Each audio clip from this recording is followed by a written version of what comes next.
Sai Ram.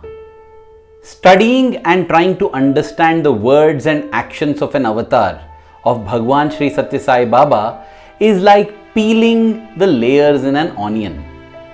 Even as we peel one layer, a second layer emerges, and even as we peel that, a third layer emerges, and it goes on, multiple layers. So too, as we start going deeper and unraveling Bhagwan's words and deeds, we will see multiple layers of meanings, inspiration and teachings emerge. And like it happens when we peel an onion, here too, the peeler's eyes are filled with tears. Tears of joy, tears of gratitude and tears of great faith. It is one such onion that we will be peeling in this video. It is about the construction of a very unique structure that Bhagwan undertook. Well, that is the Sarvadharma Stupa, that pillar that epitomizes 5 different religions and symbolizes the unity of all faiths. Do you know what is very unique about this pillar? Well, there are many things that are unique about this pillar, but this strikingly unique aspect is sure to bowl you over, make your jaws drop in awe, and surely most of you will exclaim, "Oh my God, I did not know that."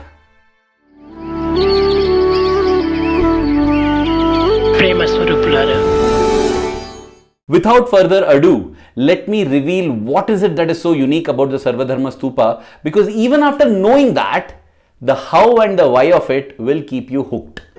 So the Sarvadharma Stupa is possibly the only structure that Swami has got built without the use of any cranes, any specialized equipment, even any mechanized equipment, even without any skilled labor. It was built entirely by the unskilled labor of the devotees under the loving guidance of Brigadier Bose. How that came about is a fascinating story. The Sarvadharma Stupa is 50 feet high and it was built to commemorate the Golden Jubilee, the 50th birthday of Bhagwan Sri Sathya Sai Baba, and it was inaugurated on the 23rd of November 1975.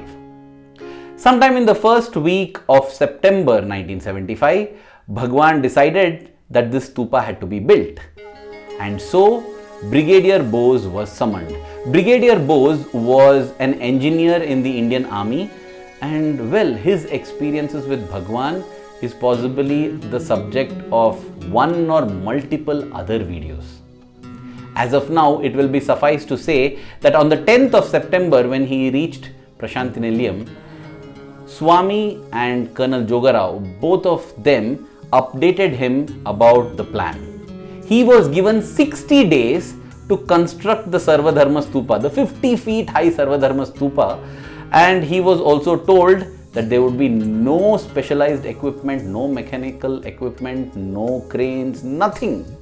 None of them could be used, and no skilled labor also. It had to be built as a labor of love of the devotees.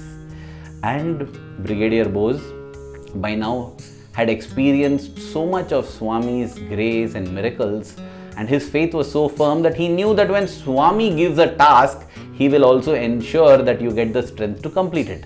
And so, with Swami's name on his lips, he decided to proceed. He began. So first what was done is that a 7 feet stupa of the required width was built entirely of mud. That was the plan. And around it, the pentagonal structure which is going to form the base, that would be constructed again with mud. Later on, this would be concretized and filled up with concrete, and the further construction of the stupa could go on. This was the plan that was drawn up. At that time, the Sevadal volunteers from the Indian state of Andhra Pradesh were in the ashram in September 1975. So, Brigadier Bose requested Swami whether those volunteers could be utilized, and Swami said definitely it is going to be a labor of love. And thus it was that the devotees rejoiced at this beautiful opportunity of building something for Swami.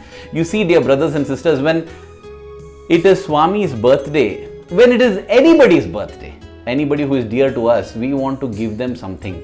It would be a delight for us to gift them something that we know they like, right? Swami never asks anything. So even though this was not something that he had asked, here was an opportunity to gift Swami something for his birthday, and everybody was so enthused.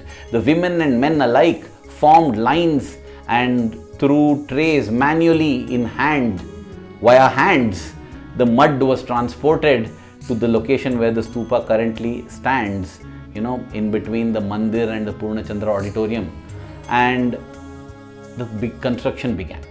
So they first made this mud structure, a 7 feet high stupa along with the entire pentagonal base. It took 3 days of intense work to make it. And now, once this would set, they would begin the work of cementing it and concretizing it. And then something totally unexpected happened. Well, when anything unexpected happens in the Sai mission, it is always to teach some lesson and to glorify the power and grandeur of the Lord. See, when Swami himself said that this should be built as a labor of love, it is possible that some might think, see, this is 1975 and Puttaparthi was a village and therefore it was not available, machinery and technology were not available, and that is why it was told to be built as a labor of love. That is not the case. Because even 25 years back, when Prashanti Nilayam itself was being built, Swami was the one who took the role of the chief architect and the chief engineer. He guided all the other engineers and architects as to how the mandir should be built, and they all accepted because he had the most practical yet most creative ideas and plans. But then, when the mandir had to be built, how can we bring girders, the very heavy and long girders that had to be placed on the roof, how would you transport them? Even when they were sent to Penukonda, it was a challenge to transport them from Penukonda to Bukkapatnam and from there to Puttaparthi. Impossible. And so the engineers went to Swami and said, let us roof the mandir with something else. Let us drop the idea of these girders. And you know what happened, dear brothers and sisters? That very night at Anantpur, the chief engineer who was residing there hears some sound at night and he sees that right outside his home, a crane from the Tungabhadra works. Tungabhadra is a huge dam built over river Tungabhadra, and from that works, from the Tungabhadra dam works, that crane had broken down and it was refusing to budge. He went and asked what was the problem, and he got to know it was problematic. He said that I need the help of a crane in order to hoist some girders, and they laughed and said, this crane is gone, it's broken down, how will it do that? He rushed to Swami and said, Swami, here's an opportunity, we can get girders.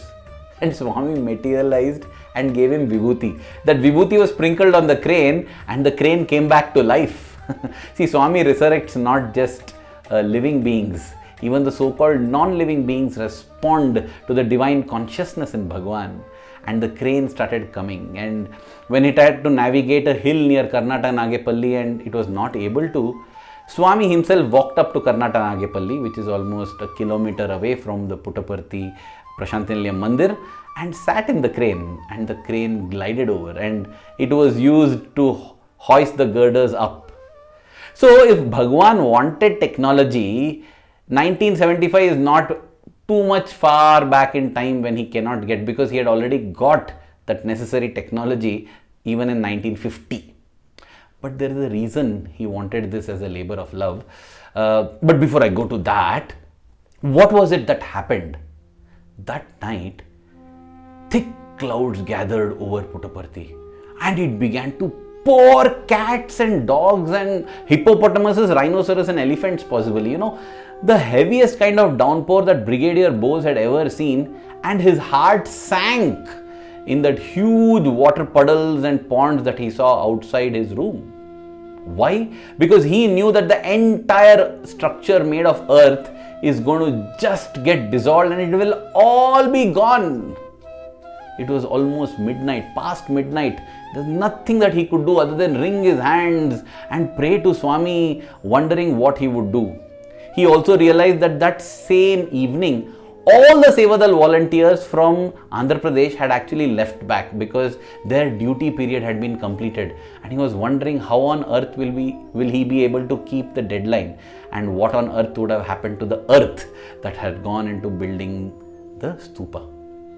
The next day morning, as soon as the gates were open, at the spot was Brigadier Bose, and his jaw dropped in awe and wonderment, because he saw that the area where the stupa was supposed to be built, where that structure was there, the pentagonal structure with the 7 feet stupa, it was bone dry, as if it's in the middle of a desert. 10 feet away in all directions, 10 feet radius in all directions, it was absolutely dry. After that, it was a swamp. The whole area was muddied and there were puddles and everything. This one structure had been kept bone dry. Even as he was wondering as to what had happened, someone came to him and said, "Sir, Swami is calling for you." He rushed to Bhagwan and Swami said, "Bose, you didn't sleep well last night, right? You were worried what would happen to the stupa." And then Swami said, "When anything is offered with devotion to the Lord, nothing ever can break it down, nothing ever can destroy it, nothing ever can demolish it. Don't worry." Wow, what a statement! Though at that point in time it was made with respect to the stupa, it holds good for us for everything that we do. Let us do everything as an offering, as a labor of love for our Swami. Nothing will be able to touch it, destroy it, demolish it or bring it down, because it will be under the protective Abhaya Hasta of Bhagwan. Swami then told Brigadier Bose, "Get some tarpaulins and keep the area covered whenever work is not in progress, so that in the future rains will not damage it."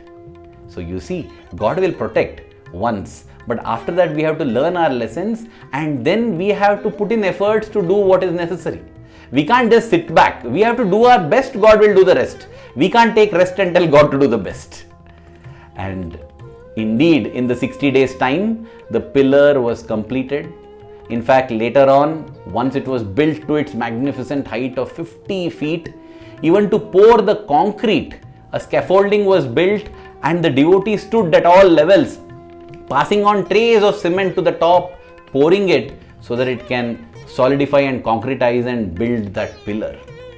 It was Sri Khayal Das, the energetic servitor of Bhagwan, the great devotee who would stand at the very top and pour in concrete, and everybody, devotees, even the students from the Anandpur College, from the Brindavan College, from the Parthi Prashantinilayam College, everyone participated and built this magnificent stupa of the unity of all faiths.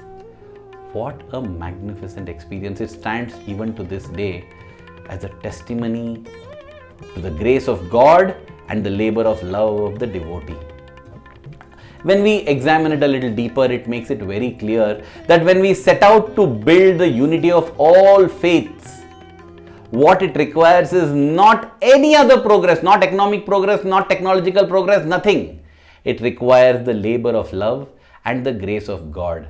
And that, in my humble opinion, is the message that the Sarvadharma Stupa radiates to the world standing in Puttaparthi. That if you want to build unity, harmony among all religions and harmony among all faiths, it has to begin with effort, human effort, the labor of love. And then there will be a downpour of the grace of God. And no other downpour will ever wash it away, because God's grace is there protecting it. Dear Swami, we are so grateful to you for giving us these beautiful examples which contain in them lessons at multiple layers. As we peel the different onions that you have gifted us, may our love for you keep growing every passing moment.